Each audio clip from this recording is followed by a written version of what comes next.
Bismillah, alhamdulillah, wassalatu wassalamu ala rasulillah, wa ala alihi wa sahbihi wa man wala. Ibu-ibu, bapak-bapak, dan adik-adik pengajian KG yang rahmati Allah, Assalamualaikum warahmatullahi wabarakatuh. Insya Allah kita lanjutkan kajian Arba'in, ada 40 hadis Imam An-Nawawi. Kali ini hadis yang ke-16. Hadis yang ke-16 ini merupakan suatu dialog, suatu percakapan antara Rasulullah SAW dan salah seorang sahabat.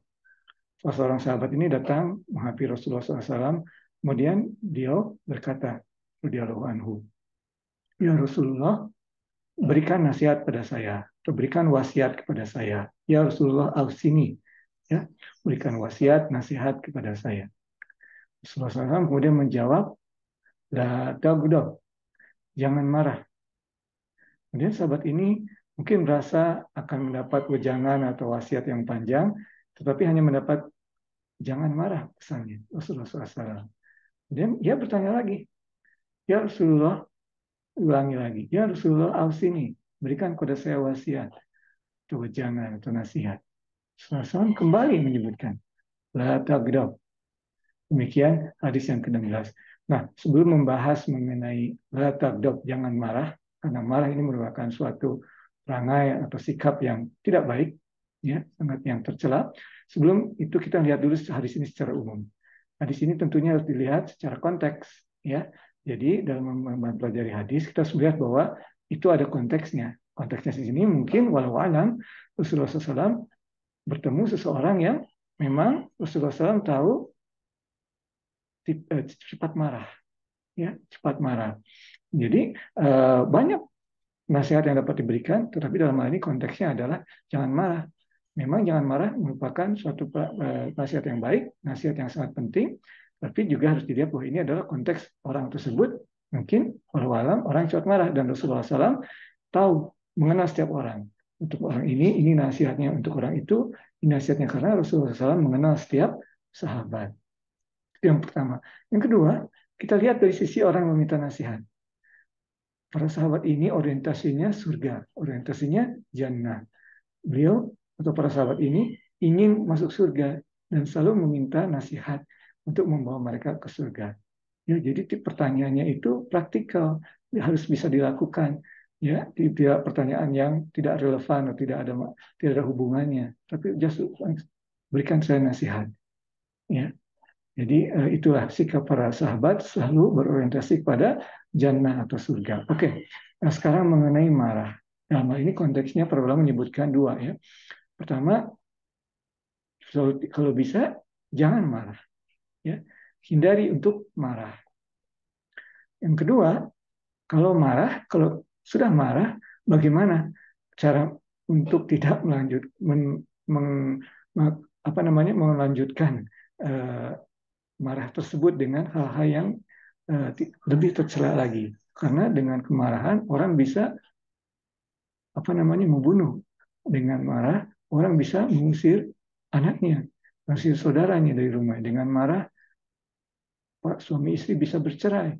Nah, bagaimana kita kalau sampai marah bisa menghindar? Jadi dua konteksnya dalam ini yang perlu dipelajari. Pertama, menghindari diri dari marah. Kemudian kalau sudah marah, bagaimana caranya supaya tidak terjadi hal-hal yang tidak diinginkan.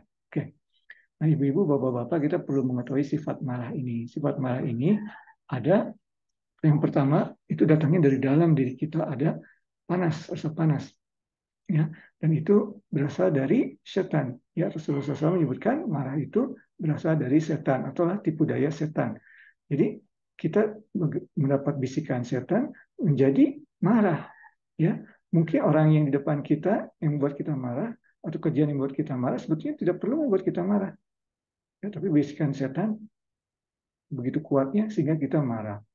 Ya, sebetulnya seseorang bisa kita maafkan dengan mudah. Kita bisa lupakan kesalahannya. Hal yang terjadi pada kita sebetulnya kita bisa sadari tidak apa-apa, kita move on saja. Tapi setan meniupkan pada kita, membisikkan sesuatu supaya kita marah. Jadi kita sadari bahwa marah itu datang dari setan, kita harus berusaha sebisa mungkin untuk menahannya. Tidak marah. Ya, karena itu berasal dari setan. Dan Rasulullah menyebutkan dalam satu hadis lainnya bahwasanya ada juga yang minta nasihat ke Rasulullah dalam hadis lain. Jawabannya sama. La taghdab, falakal jannah. Rasulullah SAW bersabda, jangan marah dan untukmulah surga.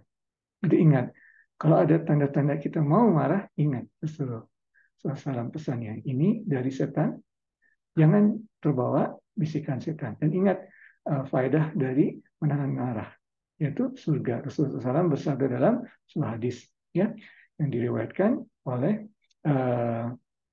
Ivan lupa, tetapi dalam kitab 6 hadis yang utama. Ya, hadis penting. Ya, hadisnya Hasan. Nah, sekarang bagaimana kalau marah? Atau pertama-tama mungkin apakah boleh kita marah? Sebenarnya marah itu bukan tidak boleh. Kita boleh marah, tetapi untuk apa kita marah tersebut? Rasulullah SAW juga pernah marah.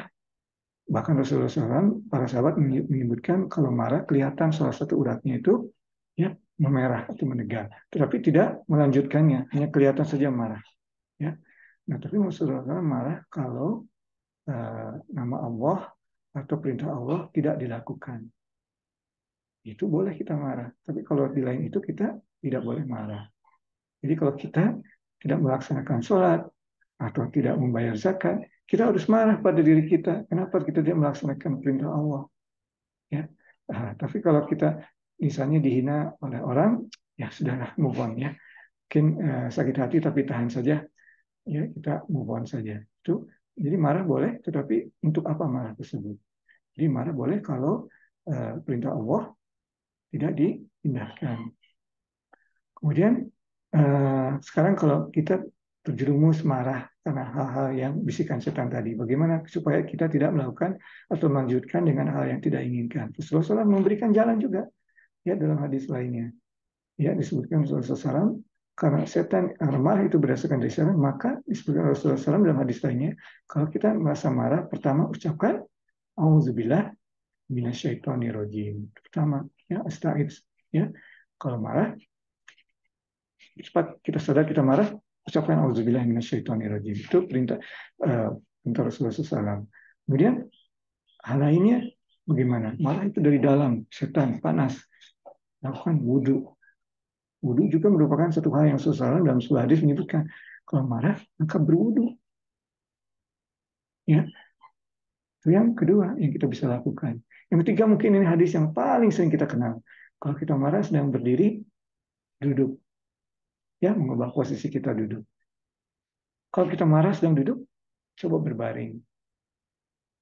Ya, kalau sedang berbaring, ya, kita seperti yang kita katakan tadi, ista'idz, kemudian berwudu bisa dilakukan juga. Intinya kita merubah posisi ya, yang ketiga itu dari berdiri ke duduk, berbaring, lebih ke arah apa namanya, datar ya, darat, kita lebih marah darat, lebih menuju ke tanah, karena kita ini berasal dari tanah ya. Marah itu membuat kita, marah itu dibuat oleh setan yang membuat kita sombong ya, tapi kita coba merendahkan diri kita supaya kita tidak marah. Nah, demikian ibu-ibu, bapak-bapak, dan adik-adik pengajian dirahmati Allah, salah satu bahasan dari hadis yang ke-16. La taghdab, jangan marah, yang benar hanya dari Allah dan Rasulnya, yang kesalahan dari Irfan sendiri, kekurangan Irfan sendiri, salah paham Irfan sendiri, mohon maaf atas segala kesalahan. Wabillahi taufiq wal hidayah. Assalamualaikum warahmatullahi wabarakatuh.